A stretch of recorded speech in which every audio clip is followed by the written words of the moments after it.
Shalom. Baik Bapak Ibu Saudara-saudara kasih Tuhan, sore menjelang malam ini kita akan belajar satu kebenaran firman Tuhan yang saya beri tema, bagaimana bangkit dari sebuah kegagalan. Kita akan buka firman Tuhan di dalam Lukas pasal 5, ayat yang pertama sampai ayat yang ke-11. Penjala ikan menjadi penjala manusia. Ayat yang pertama, pada suatu kali Yesus berdiri di pantai Danau Genesaret, sedang orang banyak mengurumuni dia hendak mendengarkan firman Allah. 1-3.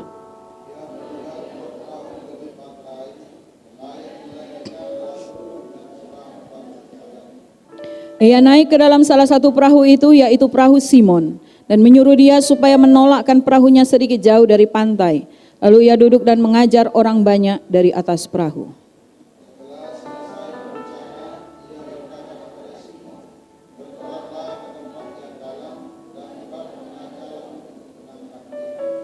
Simon menjawab, "Guru, telah sepanjang malam kami bekerja keras dan kami tidak menangkap apa-apa. Tetapi karena Engkau menyuruhnya, aku akan menebarkan jala juga."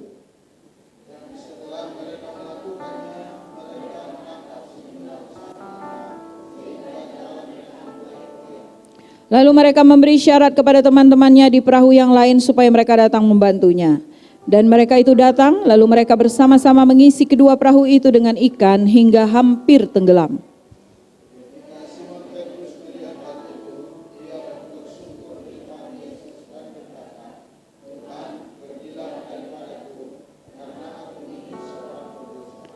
Sebab ia dan semua orang yang bersama-sama dengan dia takjub oleh karena banyaknya ikan yang mereka tangkap.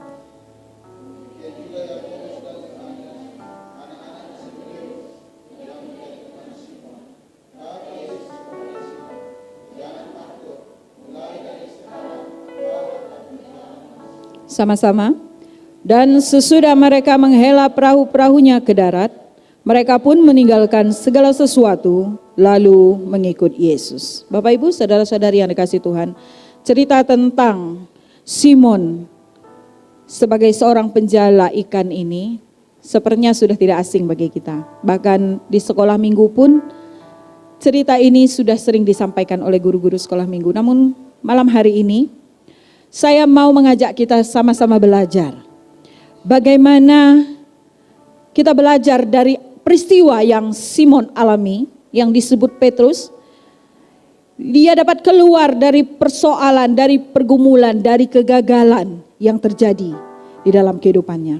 Bapak Ibu saudara-saudara yang kasih Tuhan, sebuah kegagalan yang kita alami dapat menjadi batu loncatan menuju sebuah kesuksesan. Bila kita belajar dari setiap kegagalan yang pernah terjadi dalam kehidupan kita.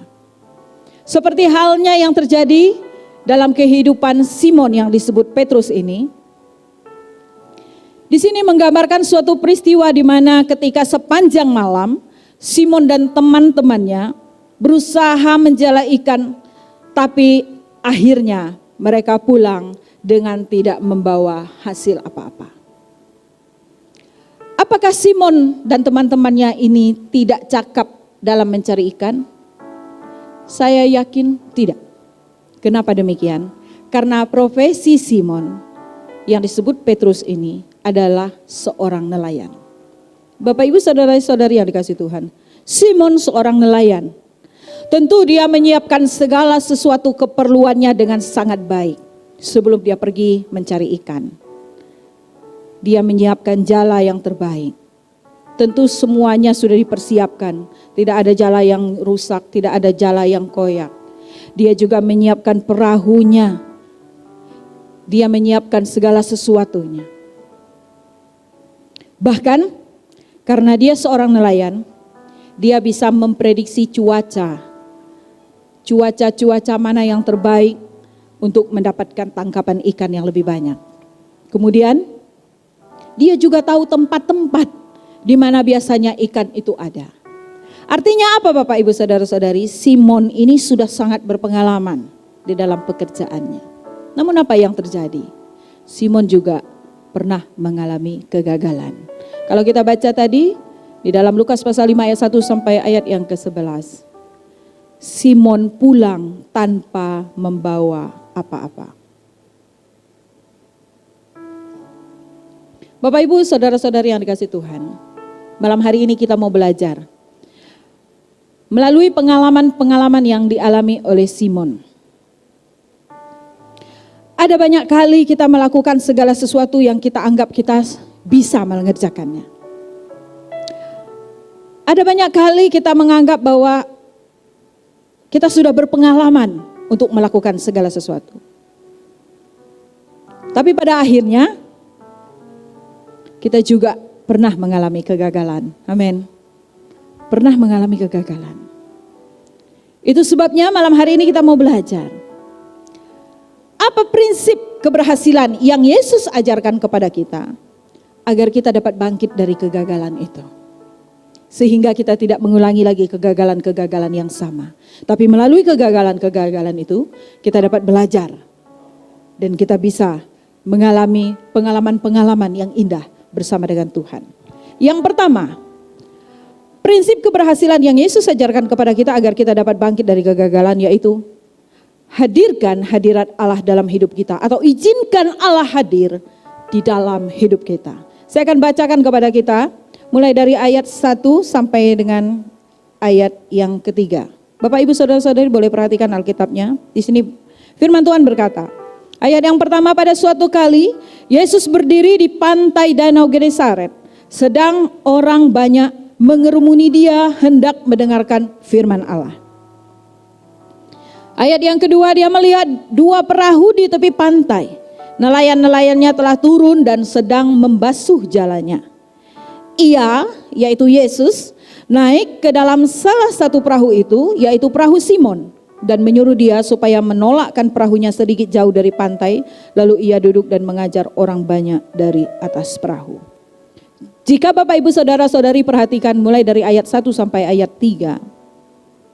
Di sini jelas bahwa Yesus berada di pantai Danau Genesaret, di mana Simon dan teman-temannya sedang membersihkan jala mereka.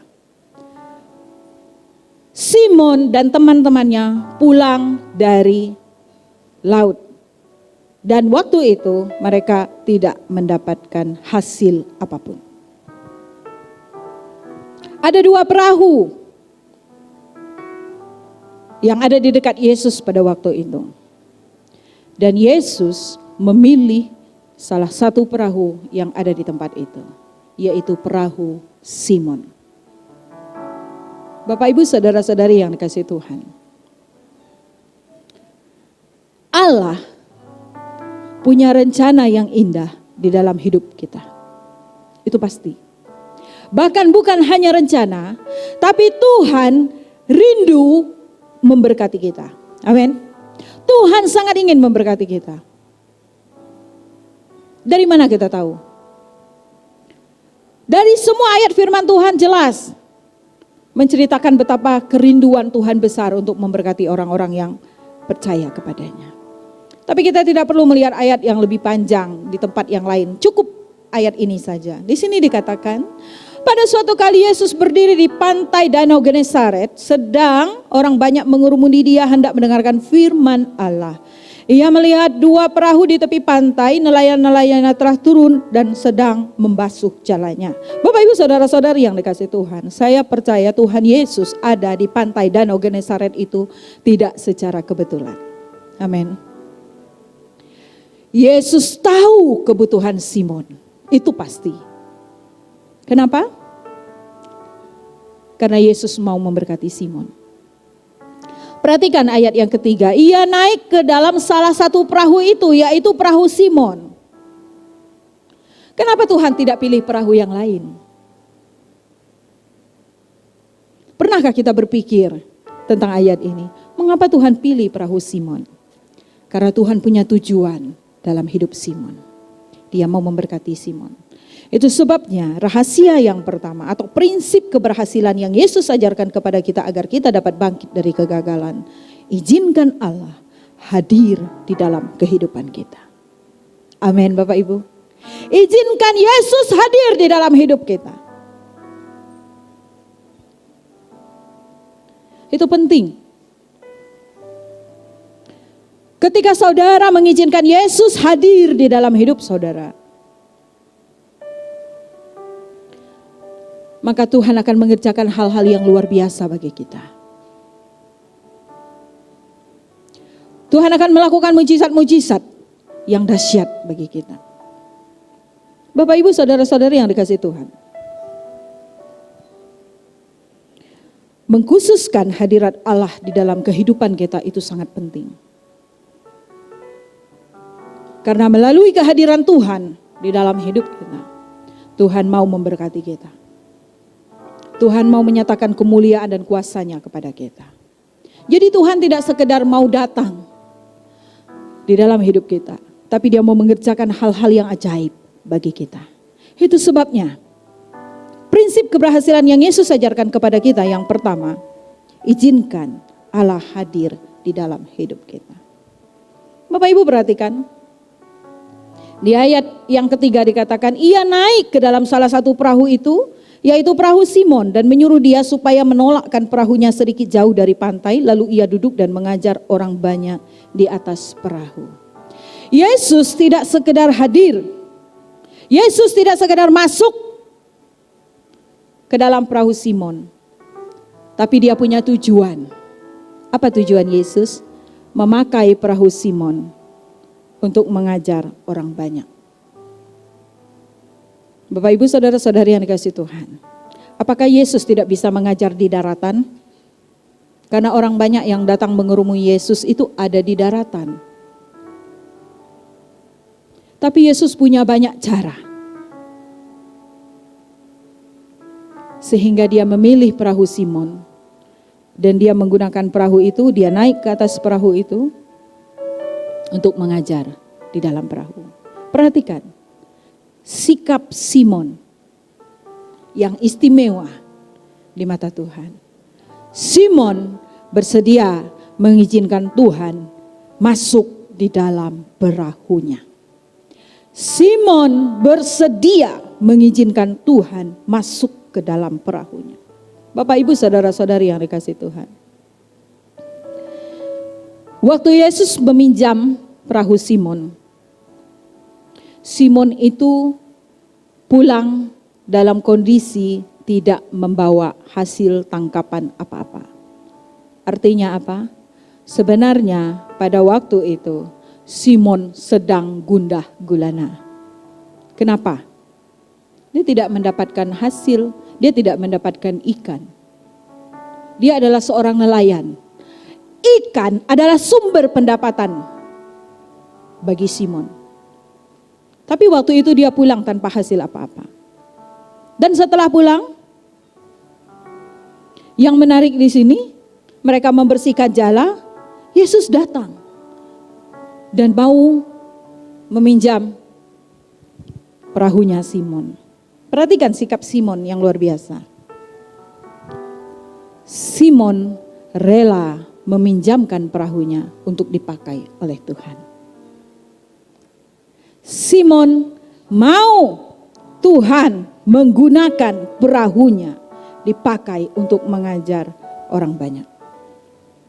Di Alkitab, di ayat yang kita baca barusan, tidak tertulis Simon bersungut-sungut, Tuhan, aku udah capek, sepanjang malam aku kerja, mencari ikan, dan pulang tidak membawa apa-apa. Pinjam aja perahu yang satu, kenapa sih? Simon bisa berkata demikian, Bapak Ibu.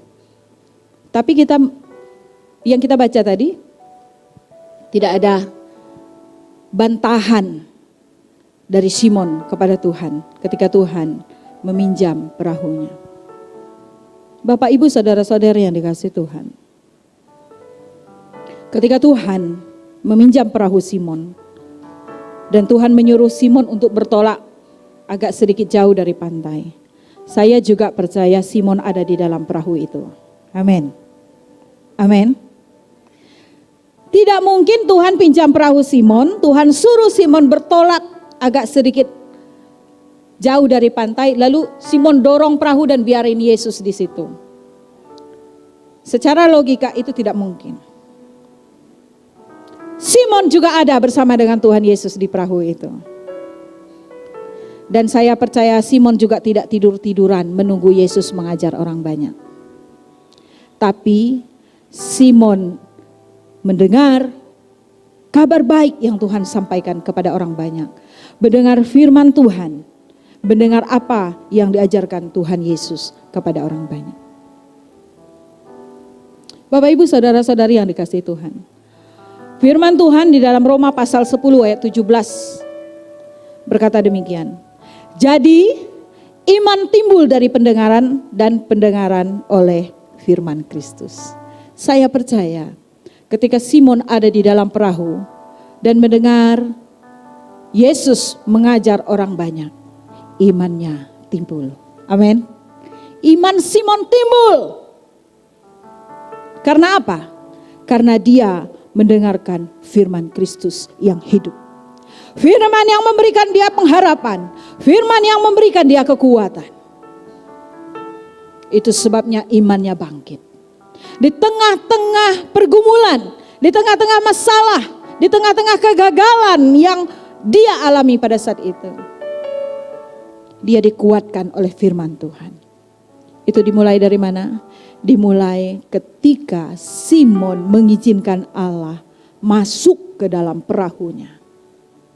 Ketika Simon mengizinkan hadirat Allah masuk di dalam kehidupannya. Ketika Simon mengizinkan hadirat Allah ada melalui pekerjaannya. Bapak Ibu saudara-saudari yang dikasihi Tuhan. Perahu milik Simon itu menggambarkan mata pencahariannya. Jadi karena Simon seorang nelayan, perahu Simon itu adalah bisnisnya. Simon mengizinkan Tuhan masuk dalam bisnisnya. Lalu bagaimana dengan kita? Bapak Ibu saudara-saudari yang kasih Tuhan.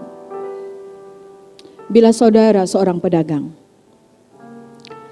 perahu saudara itu adalah dagangan saudara. Toko saudara adalah dagangan saudara. Bila saudara seorang PNS, perahu saudara itu adalah kantor saudara di mana saudara bekerja. Dan malam hari ini, biar pikiran kita terbuka untuk mengizinkan Yesus masuk di dalam perahu-perahu kita. Izinkan Yesus masuk di dalam usahamu, dalam pekerjaanmu, dalam bisnismu, dalam keluarga dan rumah tanggamu. Maka Tuhan akan bekerja dengan leluasa dalam kehidupan. Bapak Ibu saudara-saudari yang dikasihi Tuhan. Apa yang Simon lakukan ini luar biasa. Dia punya banyak alasan untuk berkata tidak kepada Tuhan. Tapi Simon mengabaikan apa yang dia alami pada saat itu demi kepentingan Tuhan.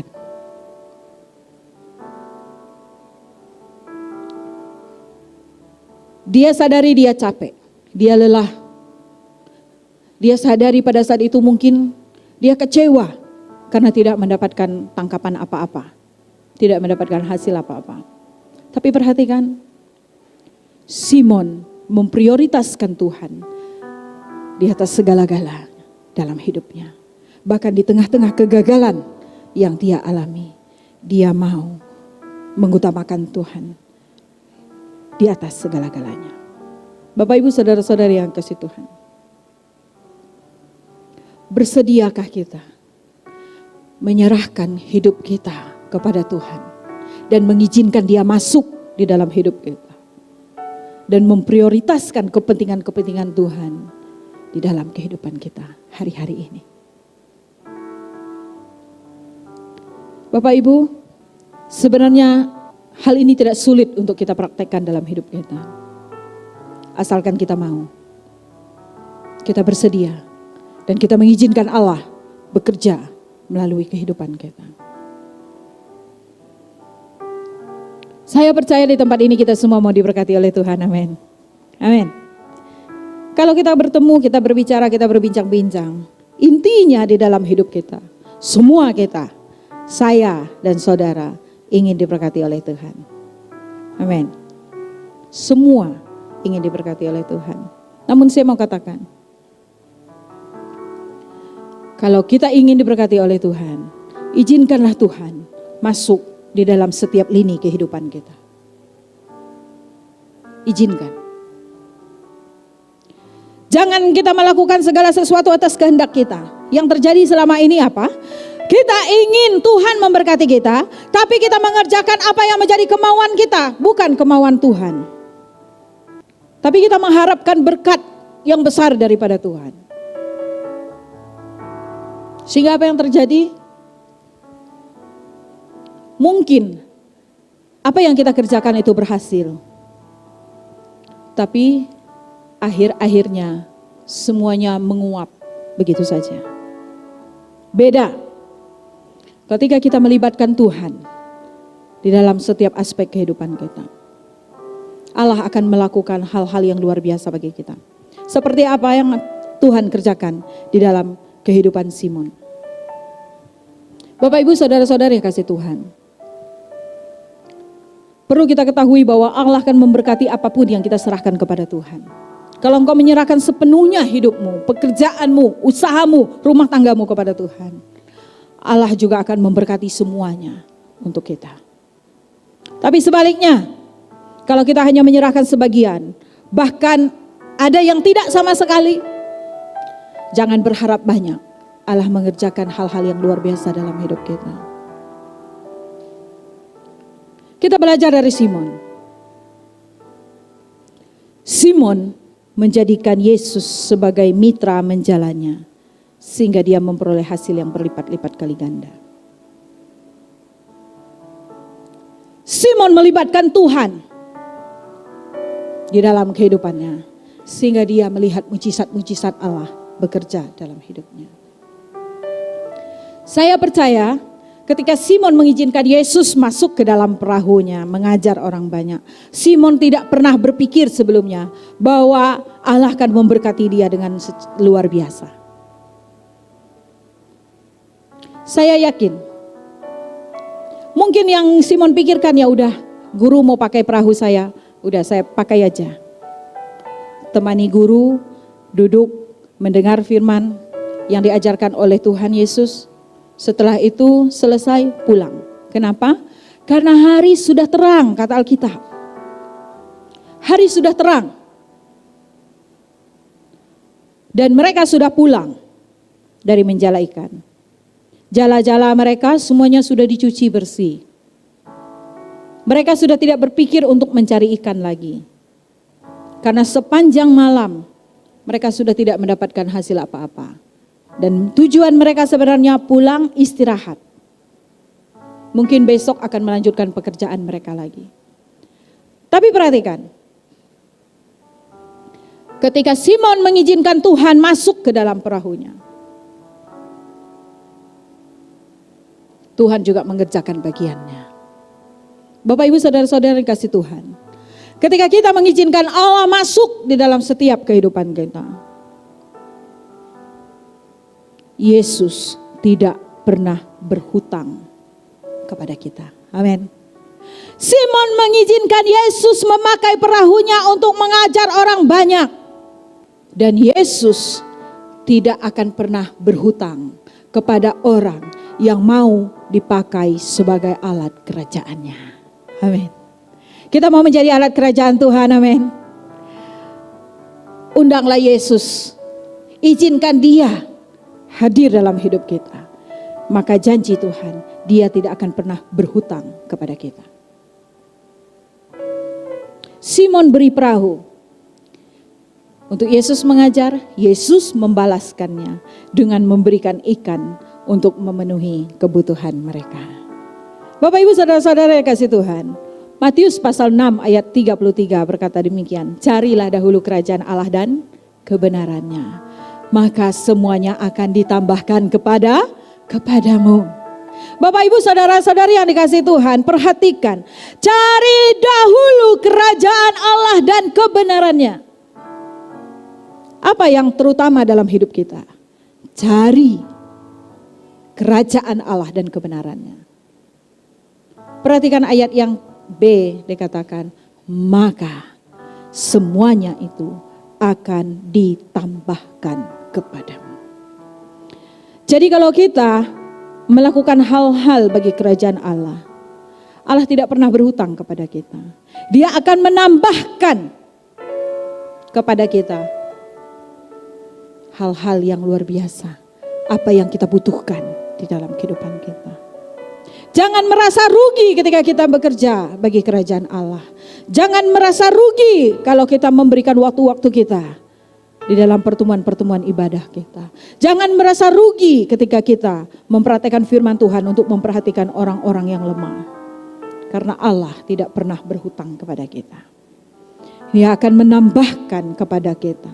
Dia akan melipat gandakan berkat-berkatnya di dalam kehidupan kita. Bapak Ibu, saudara-saudari yang dikasihi Tuhan. Prinsip keberhasilan yang Yesus ajarkan kepada kita agar kita dapat bangkit dari kegagalan. Yang pertama, izinkan Yesus hadir dalam kehidupan kita. Yang kedua, bekerja samalah dengan rencana Allah. Lukas pasal 5 ayat 4 sampai ke 6, saya akan bacakan kepada kita. Setelah selesai berbicara, ia berkata kepada Simon, bertolaklah ke tempat yang dalam dan tebarkanlah jalamu untuk menangkap ikan. Ayat 5, Simon menjawab, Guru, telah sepanjang malam kami bekerja keras dan kami tidak menangkap apa-apa, tetapi karena engkau menyuruhnya, aku akan menebarkan jala juga. Dan setelah mereka melakukannya, mereka menangkap sejumlah besar ikan sehingga jala mereka mulai koyak. Bapak Ibu saudara-saudari yang dikasihi Tuhan, prinsip yang kedua yang Yesus ajarkan kepada kita agar kita dapat bangkit dari kegagalan, yaitu bekerja samalah dengan Allah. Yang pertama Yesus katakan kepada Simon, bertolaklah ke tempat yang dalam dan tebarkanlah jalamu untuk menangkap ikan. Bapak Ibu saudara-saudari kasih Tuhan, Simon tahu sebenarnya hal itu mustahil. Mengapa? Seperti dari awal saya katakan, hari sudah siang. Sangat-sangat tidak mungkin untuk menangkap ikan lagi. Tapi Tuhan berkata, bertolaklah ke tempat yang dalam dan tebarkanlah jalamu untuk menangkap ikan. Sehingga di ayat yang kelima Simon berkata kepada Tuhan Yesus, Guru, telah sepanjang malam kami bekerja keras dan kami tidak menangkap apa-apa. Perhatikan nih. Kalimat ini dikatakan demikian. Tetapi karena engkau menyuruhnya, aku akan menebarkan jala juga. Simon mengalami mujizat Tuhan ketika dia taat kepada perintah Tuhan. Perintah Tuhan secara manusia itu mustahil bagi Simon. Tapi Simon belajar taat kepada perintah Tuhan. Simon berkata, tetapi karena engkau menyuruhnya, aku akan menebarkan jala juga. Bapak Ibu saudara-saudari yang dikasihi Tuhan. Tuhan Yesus tidak pernah melakukan mujizat tanpa tujuan dalam hidup kita. Paling tidak, Tuhan mengajarkan prinsip hidup yang benar di dalam Tuhan. Salah satunya itu ketaatan. Tuhan tidak sekedar mau mengerjakan mujizatnya dalam hidup kita. Tapi Tuhan juga mau melihat respon yang benar dari kita. Ketaatan kita untuk melakukan perintah-perintah Tuhan. Itu penting. Sehingga kita bisa melihat mujizat-mujizatnya. Bapak Ibu saudara-saudara yang kasih Tuhan. Ketika Tuhan Yesus memerintahkan Simon untuk menebarkan jala, Tuhan berkata, tebarkanlah jalamu ke tempat yang dalam. Saya juga percaya waktu itu mereka tidak begitu jauh dari pantai, hanya mencari tempat yang agak dalam saja. Itu sebabnya Simon sempat berargumen dengan Tuhan. Karena dia tahu, tidak mungkin di tempat itu ada ikan. Ya. Dari mana kita tahu bahwa Tuhan Yesus menyuruh Simon pergi ke tempat yang lebih dalam tapi tidak terlalu jauh dari pantai? Ketika kita membaca, waktu mereka mendapatkan hasil tangkapan yang banyak dan perahu yang mereka pakai itu tidak cukup menampung ikan-ikan, mereka memanggil perahu yang lain untuk memberi pertolongan kepada mereka. Itu artinya apa? Perahu mereka dengan perahu teman mereka yang ada di pantai tidak begitu jauh. Paling tidak masih bisa memanggil dan suaranya masih bisa kedengaran. Kalau secara manusia itu memang mustahil Bapak Ibu. Kenapa? Karena jarak yang tidak terlalu jauh dari pantai. Tapi perhatikan, Simon memiliki respon yang benar ketika Tuhan memerintahkannya untuk menebarkan jala. Secara pikiran manusia, dia menganggap itu mustahil. Tapi dia percaya kepada Tuhan. Dia percaya kepada kuasa Tuhan. Dia percaya kepada kesanggupan Tuhan yang di luar daripada pemikirannya. Sehingga dia taat untuk melakukannya. Bapak Ibu saudara-saudari yang kasih Tuhan. Tuhan Yesus tidak pernah bekerja setengah-setengah dalam hidup kita. Tuhan Yesus tidak pernah bekerja secukupnya ala kadarnya di dalam hidup kita. Amin. Tuhan Yesus mengerjakan sesuatu itu sempurna bagi kita. Dia mengerjakan hal-hal yang ajaib secara total bagi kita. Bahkan sampai membuat kita terheran-heran akan perbuatan. Karena apa? Karena Tuhan Yesus serius memberkati kita. Tuhan tidak pernah main-main dalam mencurahkan berkat-Nya kepada umat-Nya. Kitalah yang paling sering tidak percaya dan tidak serius akan kemampuan Tuhan mengerjakan hal-hal yang ajaib dalam hidup kita. Bapak Ibu saudara-saudara kasih Tuhan. Belajarlah dari Simon. Bagaimana dia taat kepada perintah Tuhan. Walaupun perintah itu secara manusia sangat mustahil untuk dilakukan. Tapi dia melakukannya karena dia mempercayai Tuhan. Bapak Ibu yang dikasih Tuhan, adakah hari-hari ini kita mengharapkan mujizat-mujizat Allah terjadi dalam hidup kita? Saya mau katakan, jangan sekedar berharap, tapi percayalah akan kemampuan Tuhan. Taatlah kepada perintah-perintahnya, maka kita akan melihat hal-hal ajaib dan luar biasa. Seperti yang dialami oleh Simon, itu akan kita alami juga di dalam kehidupan kita. Amin. Kita pasti mengalaminya. Kita pasti mengalaminya. Dikatakan, Simon menjawab, "Guru, telah sepanjang malam kami bekerja keras dan kami tidak menangkap apa-apa. Tapi karena Engkau menyuruhnya, aku akan menebarkan jala juga." Ayat 6, dan setelah mereka melakukannya, mereka menangkap sejumlah besar ikan sehingga jala mereka mulai goyah.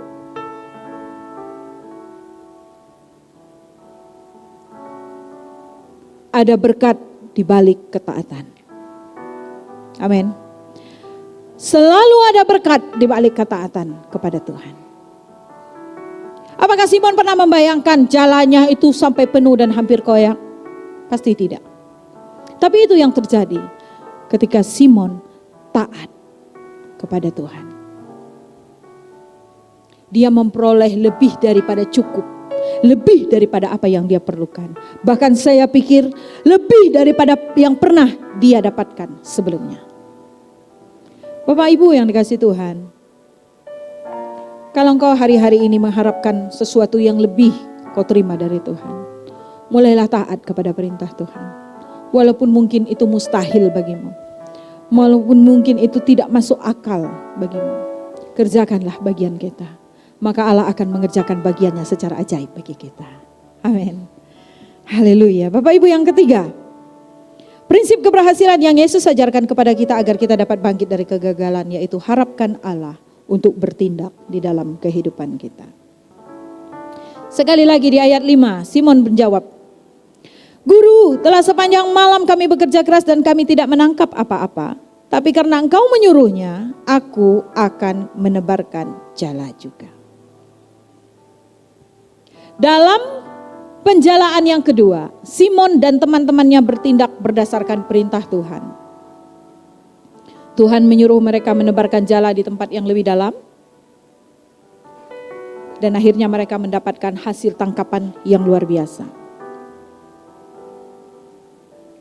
Bapak Ibu, ketika Yesus meminta kita mengerjakan hal-hal yang mungkin sangat mustahil bagi kita, Dia juga bertanggung jawab menyediakan apa yang kita perlukan di dalam hidup kita.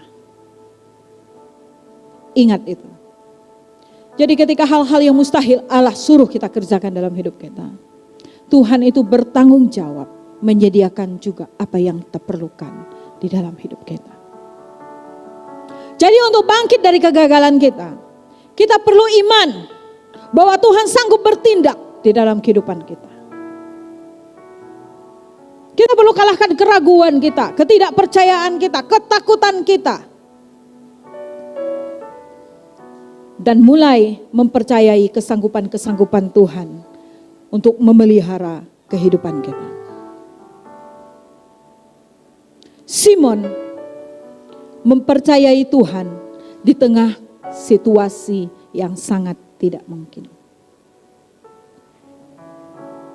Bisa jadi waktu itu Simon takut-takut. Jangan-jangan Tuhan suruh saya tebarkan jala, tapi nanti setelah jala ditarik tidak dapat apa-apa. Lalu saya diejek-ejek sama teman-teman. Lalu saya dipermalukan. Bisa jadi. Gejolak-gejolak itu ada di dalam pikiran, di hati dan perasaannya. Tapi dia mengalahkan itu. Dia fokus kepada perintah Tuhan.